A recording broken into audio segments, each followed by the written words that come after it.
শিক্ষার্থীদের ছবিকে বিকৃত করেছিল।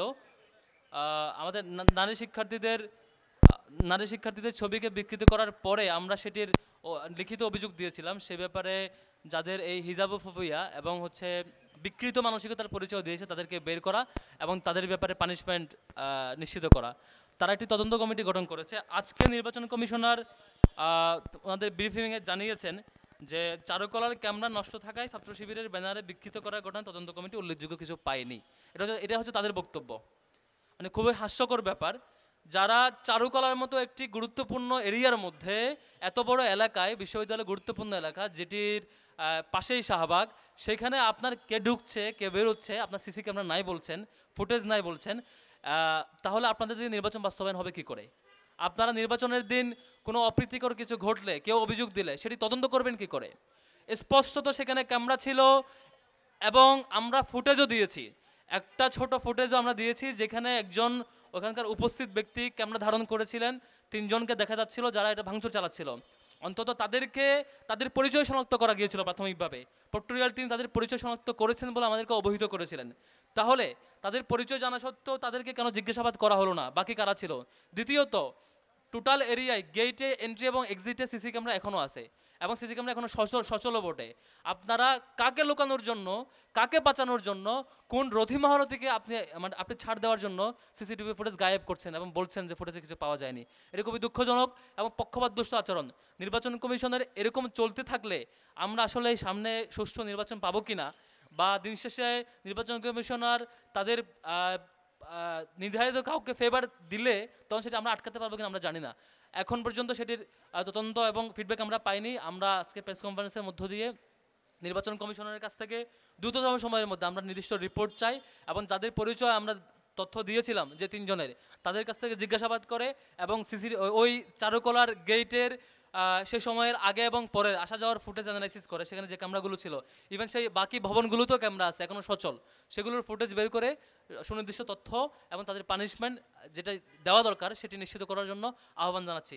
আমরা বরাবরের মতোই নীতিমালা এবং আইনের প্রতি শ্রদ্ধাশীল বলে এসব ব্যাপার আমরা লিগ্যাল প্রসিডিউর এবং বিনয়ের সহিত অ্যাপ্রোচ করেছি, যেটি নির্বাচন কমিশনার এবং বিশ্ববিদ্যালয় প্রশাসন যদি নিয়মতান্ত্রিক উপায়ে এগুলো ডিল করতে না পারেন সক্ষমভাবে, তাহলে অন্যান্য সংগঠন কখনো ভিকটিম হলে তাদের কর্তৃক মবের তৈরি হওয়ার আশঙ্কা দেখা দেবে বা তাদের কর্তৃক অপ্রীতিকর অ্যাপ্রোচের আশঙ্কা দেখা দেবে। তখন এটার দায় নির্বাচন কমিশন এড়াতে পারে না। সেজন্য প্রত্যেকটা অভিযোগের নিয়মতান্ত্রিক উপায়ে সেটি পানিশমেন্ট হওয়া দরকার এবং সেটির তদন্ত হওয়া দরকার, আমরা সেটা আহ্বান করছি। এবং গত 2 দিন ধরে দেখেছেন চট্টগ্রাম বিশ্ববিদ্যালয় এবং রাজশাহী বিশ্ববিদ্যালয়ে বেশ অনেকগুলো ঘটনা ঘটেছে, সেটি আমরা প্রতিবাদও জানিয়েছি। চট্টগ্রাম বিশ্ববিদ্যালয়ে যে ঘটনা, সেই ঘটনায় অসংখ্য শিক্ষার্থী আহত হয়েছে, শিক্ষক আহত হয়েছে। আমাদের দিক থেকে আমরা প্রতিবাদ জারি রেখেছি এবং বিশ্ববিদ্যালয়ের মতো একটি গুরুত্বপূর্ণ জায়গায় শিক্ষার্থীরা নিরাপদ থাকবে না, নিরাপত্তা দিতে পারবে না, এটি প্রশাসন এবং সামগ্রিকভাবে রাষ্ট্রের ব্যর্থতা। এই রাষ্ট্রের জায়গা থেকে সেগুলো পুনর্বিবেচনা করা দরকার এবং প্রত্যেক বিশ্ববিদ্যালয়ে এখন একটি গ্রুপ যে অস্থিতিশীল পরিবেশ তৈরি করার চেষ্টা করছে সেটিকে ঠিকঠাকভাবে অ্যাড্রেস করার জন্য বর্তমান সরকারের ইন্টারিম গভর্নমেন্টের প্রপার প্রিপারেশন থাকা দরকার, নয়তো এই গভর্নমেন্ট দিন শেষে ব্যর্থতার পরিচয় দেবে। আবার একই সাথে রাজশাহী বিশ্ববিদ্যালয়ে আমরা দেখেছি যে শিডিউলড প্রোগ্রাম বানচাল করার জন্য একটি ষড়যন্ত্র হয়েছিল, সেটি দিন শেষে ব্যর্থ হয়েছে। এভাবে করে প্রত্যেকটি ক্যাম্পাসে এক এক জায়গায় এক এক গ্রুপ এক একভাবে বাজে পরিবেশ তৈরি করার চেষ্টা করছে। সেটি ঢাকা বিশ্ববিদ্যালয়ে যে এটির ভিকটিম হবে না পরবর্তীতে সেটি নিশ্চয়তা কী করে হয়? সেজন্য রাষ্ট্রের এবং বর্তমান সরকারের বিশেষত বিশ্ববিদ্যালয় প্রশাসনগুলোর যথাযথ দায়িত্ব পালন জরুরি বলে মনে করছি। আমরা সরাসরি চলে যাব আমাদের ইশতেহারে। আমাদের ঐক্যবদ্ধ শিক্ষার্থী জোটের পক্ষ থেকে যে ইশতেহার, সেই ইশতেহারের যে বৈশিষ্ট্য এবং ডিটেল বর্ণনা পাঠ করে শোনানোর জন্য অনুরোধ করছি আমাদের এজিএস পদপ্রার্থী, যিনি ইসলামী ছাত্র শিবিরের শাখার সেক্রেটারি এবং আমাদের ঐক্যবদ্ধ শিক্ষার্থী জোটের এজিএস পদপ্রার্থী আমাদের মহিউদ্দিন খানকে অনুরোধ করছি আমাদের ইশতেহার পাঠ করে শোনানোর জন্য।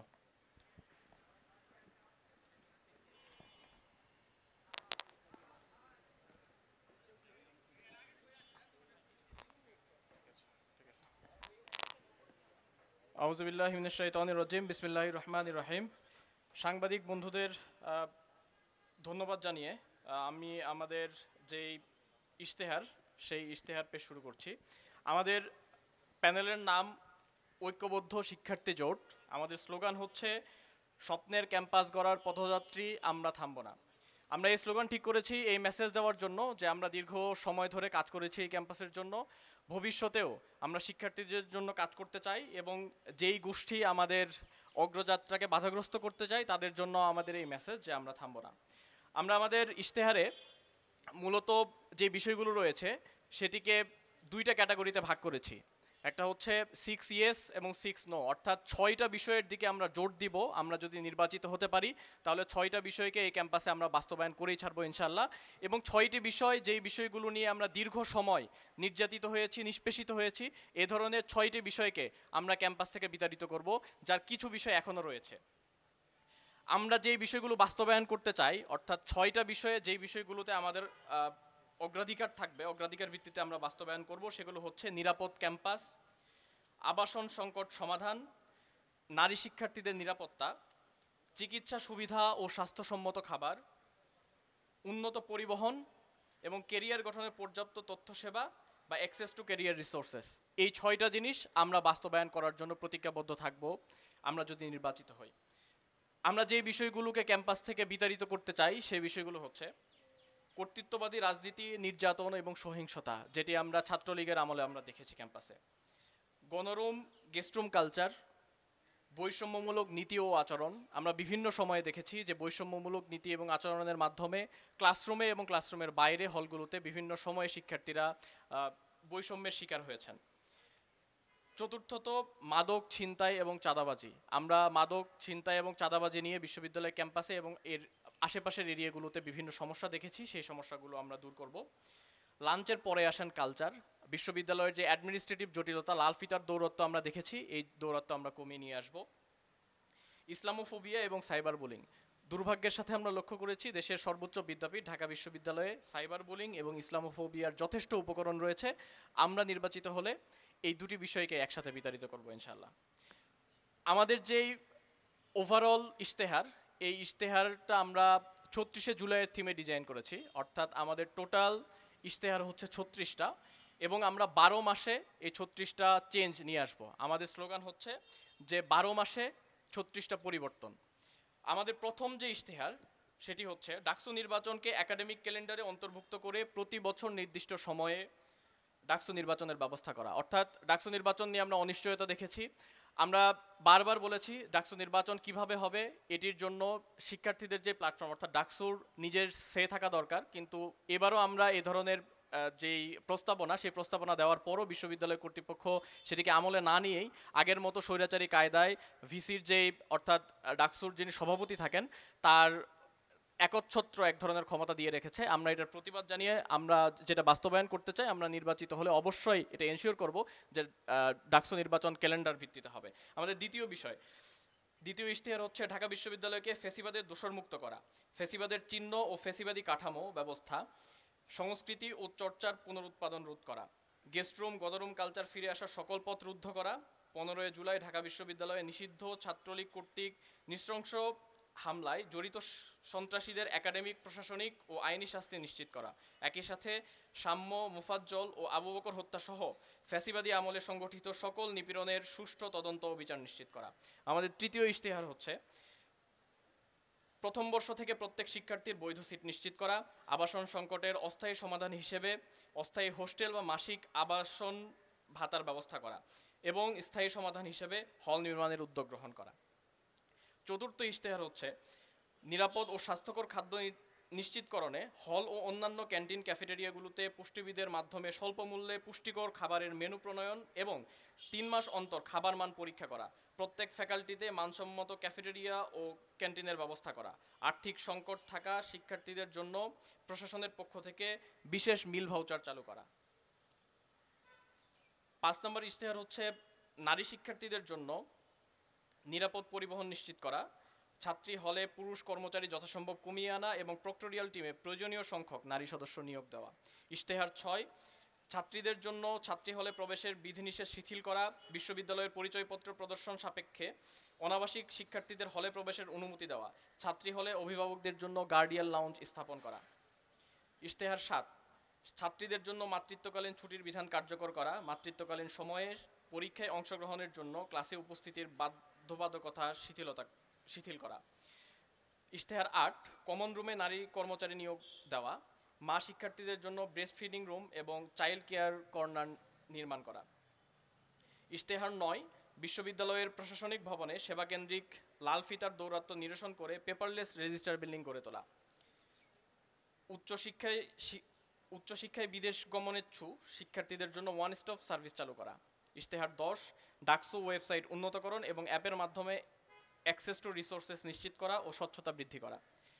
ইশতেহার ১১, শিক্ষক মূল্যায়ন পদ্ধতিকে আরও কার্যকর করা এবং প্রতিটি বিভাগে উন্নত বিশ্ববিদ্যালয়গুলোর আদলে মেন্টরশিপ প্রোগ্রাম চালু করা, প্রত্যেক ফ্যাকাল্টিতে লাইব্রেরি ও কম্পিউটার সেন্টার স্থাপন করা। ইশতেহার ১২, শিক্ষার্থীদের নিয়ে রিসার্চ বিষয়ক কর্মশালা করা, আন্তঃবিশ্ববিদ্যালয় গবেষণা ফেস্ট আয়োজন করা, স্মল রিসার্চ গ্র্যান্ট ও রিসার্চ ট্রাভেল গ্র্যান্ট চালু করা, গবেষণার পরিবেশ নিশ্চিত করা ও গবেষণা সহজলভ্য করা, নিয়মিত সেমিনার ও কনফারেন্সের আয়োজন করা এবং উচ্চমানের প্রকাশনা নিশ্চিত করা। ইশতেহার ১৩, কেন্দ্রীয় লাইব্রেরি, বিজ্ঞান লাইব্রেরি, হল লাইব্রেরি ও পাঠকক্ষ এবং ডিপার্টমেন্টের সেমিনার কক্ষ সম্প্রসারণ করা। এগুলোর আধুনিকায়ন নিশ্চিত করে রিসোর্সগুলো শিক্ষার্থীদের জন্য আরও সহজলভ্য করা, লাইব্রেরি সমূহ ডিজিটালাইজেশনের আওতায় নিয়ে আসা। ইশতেহার ১৪, সফট স্কিল ডেভেলপমেন্টের উপর ওয়ার্কশপের আয়োজন করা, উচ্চশিক্ষা ও কেরিয়ার বিষয়ক সেমিনার, কর্মশালা, পাশাপাশি ক্যাম্পাসে জব ফেয়ার আয়োজন করা, তরুণ উদ্যোক্তাদের নিয়ে স্টার্ট আপ সামিট আয়োজন করা। ইশতেহার ১৫, অ্যালামনাই নেটওয়ার্ক শক্তিশালীকরণের মাধ্যমে বিশ্ববিদ্যালয়ের সামগ্রিক উন্নয়নে তাদের অংশগ্রহণ নিশ্চিত করা। ইশতেহার ১৬, কেন্দ্রীয় মসজিদ, হল মসজিদ, মন্দির ও অন্যান্য উপাসনালয় সমূহের অবকাঠামোগত সংস্কার ও উন্নয়ন করা, ছাত্রীদের ইবাদতের জন্য একাডেমিক এরিয়ায় বিশেষ করে কার্জন হল এরিয়ায় উপযুক্ত পরিবেশ নিশ্চিতকরণ।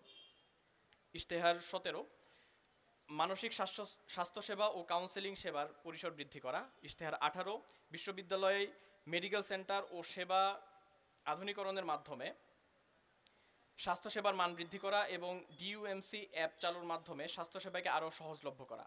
মেডিকেল সেন্টারে চুক্তিভিত্তিক বিশেষজ্ঞ ডাক্তারদের নিয়োগ দেওয়া, বিশেষ করে স্ত্রীরোগ বিশেষজ্ঞ নারী চিকিৎসকের ব্যবস্থা করা। ইশতেহার ১৯, সারা দেশের বিভিন্ন বেসরকারি হাসপাতালের সাথে MOU করার মাধ্যমে শিক্ষার্থী ও তার অভিভাবকদের চিকিৎসা ব্যয়ের উপর বিশেষ ছাড়ের ব্যবস্থা করা, স্বাস্থ্য বিমা কেন্দ্রিক ভোগান্তি নিরসনে প্রশাসন ও বিমা প্রতিষ্ঠানের সমন্বয় করা, হল ভিত্তিক প্রাথমিক স্বাস্থ্যসেবা চালু করা, ক্যাম্পাসের বিভিন্ন স্থানে প্রয়োজন সাপেক্ষে ফার্মেসি স্থাপন করা। ইশতেহার ২০, ফিজিক্যালি চ্যালেঞ্জড শিক্ষার্থীদের জন্য অদম্য মেধাবী শিক্ষাবৃত্তি চালু করা। ইশতেহার ২১, আধুনিক ভাষা ইনস্টিটিউটকে বৈশ্বিক মানদণ্ডে উন্নীত করা, প্রত্যেক ভাষায় অন্তত একজন বিদেশি শিক্ষক চুক্তিভিত্তিক নিয়োগ দেওয়া, ল্যাঙ্গুয়েজ রিসার্চ সেন্টার স্থাপন করা। ইশতেহার ২২, বিশ্ববিদ্যালয়ের গবেষণা খাতে বরাদ্দ বাড়িয়ে ল্যাবগুলোতে উন্নত ও আধুনিক যন্ত্রপাতি নিশ্চিত করা, সায়েন্স ওয়ার্কশপ, কার্স এবং কারাস এর আধুনিকায়ন নিশ্চিত করা, গবেষণা সহায়তা সফটওয়্যার ও টুলসমূহের সহজলভ্যতা নিশ্চিত করা, বিশেষত institute of leather engineering and technology eyelet এর ল্যাবে আধুনিক মেশিনারিজ ক্রয় করার মাধ্যমে ল্যাবের কার্যকারিতা বৃদ্ধি ও ইন্ডাস্ট্রির সাথে সমন্বয় করার মাধ্যমে চামড়ার শিল্পে অবদান রাখার ক্ষেত্রে সুযোগ বৃদ্ধি করা।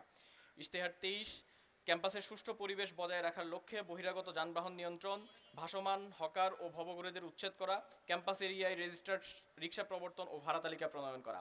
ইশতেহার ২৪, যৌন হয়রানি ও সাইবার বুলিং প্রতিরোধে জিরো টলারেন্স নীতির বাস্তবায়ন করা, যৌন নির্যাতন বিষয়ে অভিযোগ সেল শক্তিশালীকরণ ও আইনি সহায়তা প্রদান করা। ইশতেহার ২৫, ক্যাম্পাসের একাডেমিক ভবনগুলোতে ফ্রি মেনস্ট্রুয়াল হাইজিন প্রোডাক্ট সহজলভ্য করা। ইশতেহার ২৬, হলভিত্তিক সমস্যা সমাধানে গ্রিভেন্স রেসপন্স টিম গঠন করা এবং ক্যাম্পাস অম্বাসপারসন নিয়োগ দেওয়া, নির্যাতনের অভিযোগ দায়ের করা ও ভিকটিমদের সাপোর্টের জন্য ভিকটিম সাপোর্ট সেল গঠন করা। ইশতেহার ২৭, বিশ্ববিদ্যালয় প্রদত্ত মেইলের অ্যাক্সেসিবিলিটি বাড়ানো, ইমেইলের মাধ্যমে বিভিন্ন জার্নাল, সাময়িকী ও ওয়েবসাইটে অ্যাক্সেস রাখা এবং বিভিন্ন একাডেমিক অ্যাপের প্রিমিয়াম অ্যাক্সেস নিশ্চিত করা, অ্যালুমনাইদের জন্য অফিসিয়াল ইমেইলের ব্যবস্থা করা।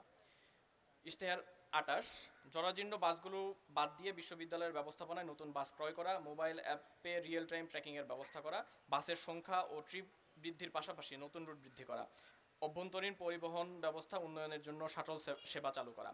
ইশতেহার ২৯, বিশ্ববিদ্যালয়ের শিক্ষার্থীদের নিরাপত্তা ও আইনি সহায়তা নিশ্চিত করার জন্য সারা দেশে সকল প্রশাসনিক কর্মকর্তা ও আইনজীবীদের অন্তর্ভুক্ত করে লিগ্যাল হেল্প ডেস্ক গঠন করা। ইশতেহার ৩০, শারীরিক শিক্ষা কেন্দ্রের অবকাঠামোগত আধুনিকায়ন, এক্সপার্ট কিউরেটরের মাধ্যমে মাঠ পরিচর্যা ও বিশেষ চাহিদাসম্পন্ন শিক্ষার্থীদের জন্য অন্তর্ভুক্তিমূলক ক্রীড়া প্রতিযোগিতার আয়োজন করা, হল পর্যায়ে শারীরিক শিক্ষা কার্যক্রমের আধুনিকায়ন ও ইনডোর গেমসের আওতা বাড়ানো। ইশতেহার 31, টিএসসির অবকাঠামোগত উন্নয়ন ও সুষ্ঠু পরিবেশ নিশ্চিত করা, টিএসসির নিকটবর্তী ছাত্রী হল ও কেন্দ্রীয় গ্রন্থাগারের অবস্থান বিবেচনায় সাউন্ড বক্সের ব্যবহারের ক্ষেত্রে নীতিমালা প্রণয়ন করা। ইশতেহার 32, ফিজিক্যালি চ্যালেঞ্জড শিক্ষার্থী উপযোগী ক্লাসরুম ও একাডেমিক কার্যক্রম নিশ্চিত করা, তাদের জন্য ওয়াশরুমের বিশেষ ব্যবস্থা নিশ্চিত করা। ইশতেহার 33, নারী শিক্ষার্থীদের জন্য সেলফ ডিফেন্স প্রশিক্ষণের আয়োজন করা। ইশতেহার 34, হলগুলোতে কর্মচারীদের প্রশিক্ষণের ব্যবস্থা করা এবং কর্মচারী মূল্যায়ন পদ্ধতি চালু করা।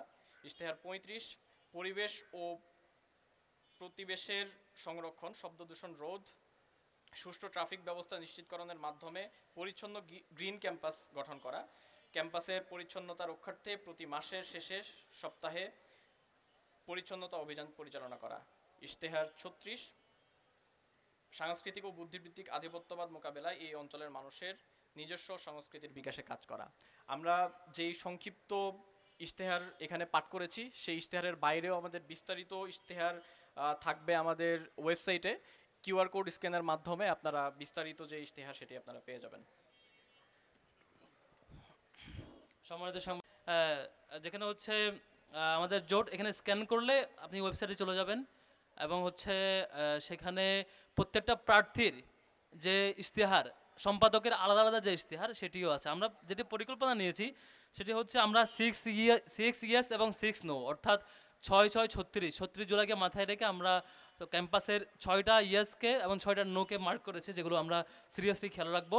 এবং 12 মাসে প্রতি মাসে 3টা করে কাজ রিফর্ম, যে ক্যাম্পাসকে আমরা রিফর্ম করব, প্রত্যেক মাসে 3টা করে, টোটাল 12 মাসে 36টা রিফর্ম করব, যে রিফর্মগুলোর মধ্য দিয়ে ক্যাম্পাসটা আমূল চেঞ্জ হবে। এটা আমাদের হচ্ছে কি রিফর্ম করলে ক্যাম্পাসটা আমরা স্বপ্নের ক্যাম্পাস চাই পাবো, যেটা বলেছি আমরা স্বপ্নের ক্যাম্পাস গড়ার পথযাত্রী, আমরা থামবো না। সেই স্বপ্নের ক্যাম্পাসের জন্য আমরা চেষ্টা করছি। স্বপ্নের ক্যাম্পাসের 36টা রিফর্মের টার্গেট আমরা করেছি এখানে। এর পাশাপাশি প্রত্যেক সম্পাদক ভাইয়েরা, আমাদের যেসব সম্পাদক ভাই এবং বোনেরা আছেন, প্রত্যেকেই তাদের এক্সিকিউটিভ প্ল্যানও করেছে 12 মাসে তারা কী কী করবে, কী কী ইশতেহার, সেটি ওয়েবসাইটে গেলে প্রত্যেক প্রার্থীর প্রোফাইলে আজকে রাতের মধ্যে আমরা সব কিছু আপলোড দিয়ে দেবো। অলরেডি অনেকগুলো দেওয়া হয়েছে, সবগুলো আজকে থেকে আপনারা ইনশাল্লাহ সকল প্রার্থীর ডিটেইল এবং তার ইশতেহার সহ এই ওয়েবসাইটে পাবেন। এই কিউআর কোড এবং এই কার্ডটি রাখার মাধ্যমে আশা করি আপনারা আপনাদের হাতে সেটি পাবেন আর কি। আমরা চলে যাচ্ছি সমাপনের দিকে। সমাপনী কথা নিয়ে আসার অনুরোধ করছি আমাদের বিপি পদপ্রার্থী, আমাদের সকলের প্রিয় মোহাম্মদ আবু সাদিক।